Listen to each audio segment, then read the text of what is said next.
2020 chegou com a promessa de ser um ano de reformas. A mesa do Congresso Nacional designou logo em fevereiro a comissão mista para discutir e votar a reforma tributária, alvo de duas PECs que tramitavam na Câmara e no Senado. Veio a pandemia, os trabalhos ficaram suspensos por 4 meses e foram retomados em julho, o mês em que o governo enviou a proposta dele.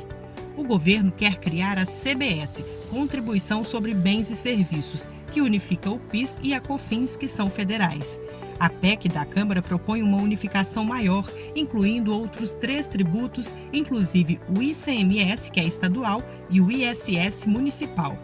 Um ponto em comum das propostas em análise no Congresso é a criação do IVA, o Imposto sobre Valor Agregado, que busca taxar apenas o consumo final do bem ou serviço, descontando o imposto pago em outras fases da produção. Nenhuma das propostas prevê aumento de impostos. O governo traz a unificação de 2 impostos federais.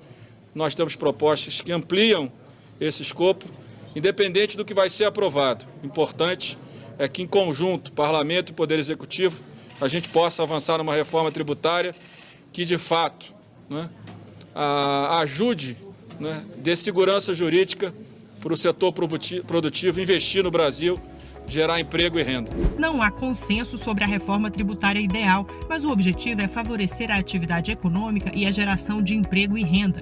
Para isso, alguns princípios são considerados fundamentais. Um deles é a simplificação dos tributos. Nós precisamos entender que não adianta criar mais impostos, nós precisamos simplificar.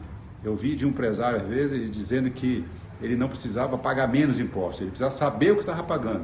E simplificar, esse é o caminho. Simplificar, aumentar a base de contribuição e, às vezes, até diminuir os valores. O país é o país que mais paga tributos nesse mundo.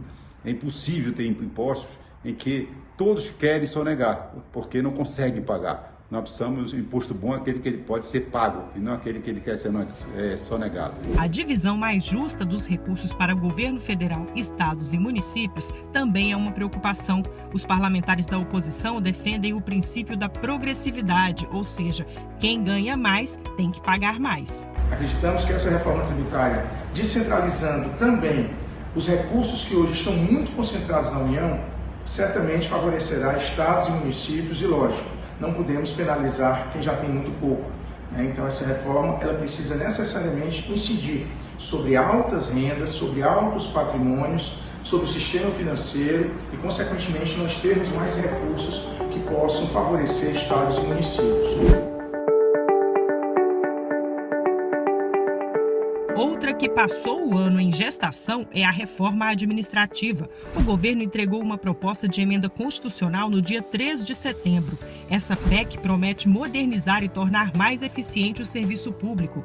Para isso, o governo propõe mudar as regras de contratação, remuneração e desligamento de pessoal. Entre as mudanças previstas está o fim da estabilidade para servidores públicos, exceto para as carreiras de Estado, ou seja, aquelas atribuições que só existem no governo, como fiscal da Receita Federal.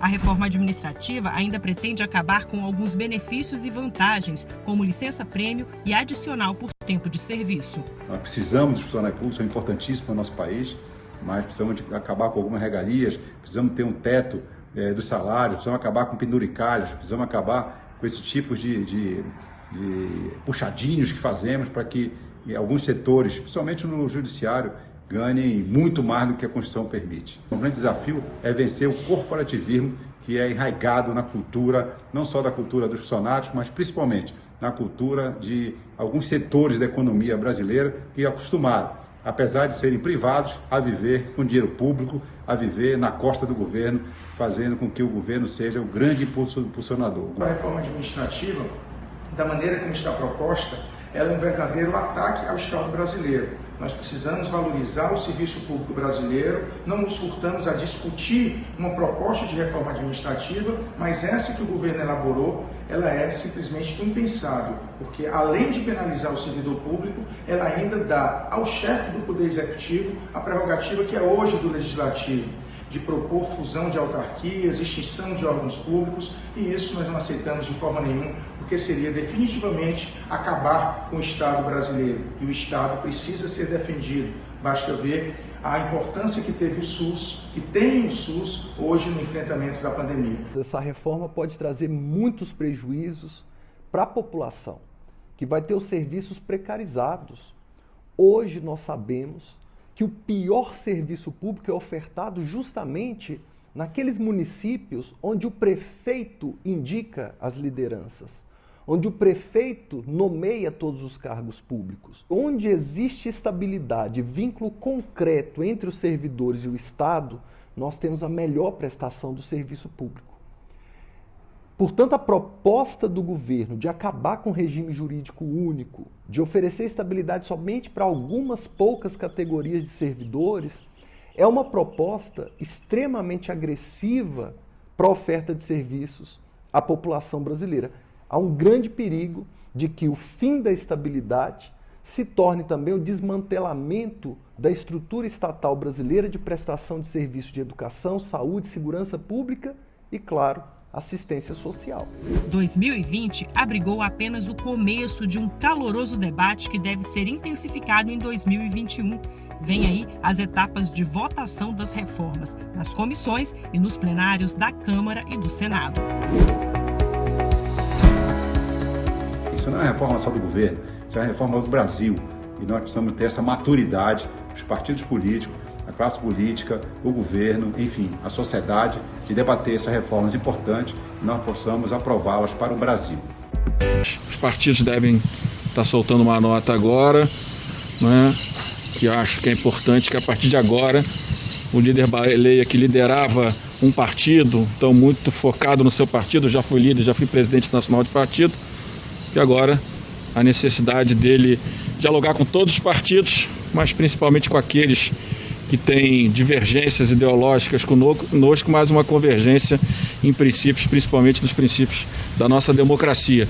E é isso que nós vamos fazer agora sob a liderança do deputado Baleia, para unificar cada vez mais o nosso bloco, com a certeza que nós chegaremos em fevereiro com as condições de eleger o presidente da Câmara dos Deputados e principalmente garantir a independência da Câmara e um novo projeto, um novo ciclo, com um novo líder, certamente terá todas as condições de realizar um ótimo trabalho à frente da Câmara dos Deputados, com o apoio de todos nós aqui e de outros que, infelizmente, não puderam estar aqui hoje conosco para esse anúncio do nome do líder Baleia. E o segundo ponto, quando do auxílio emergencial, que acabou propiciando para mais de 60 milhões de brasileiros os R$600 para que pudessem superar este momento tão difícil.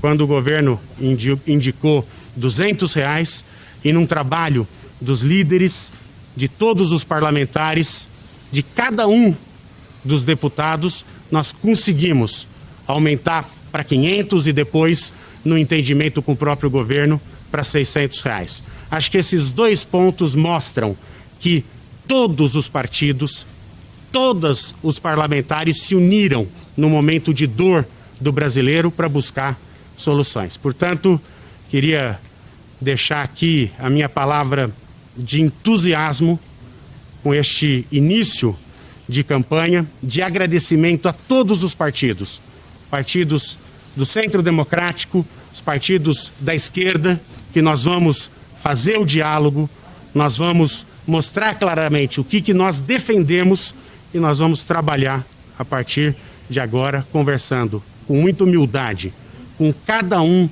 dos parlamentares para mostrar que a Câmara livre, que a Câmara independente é o melhor para o futuro do nosso país.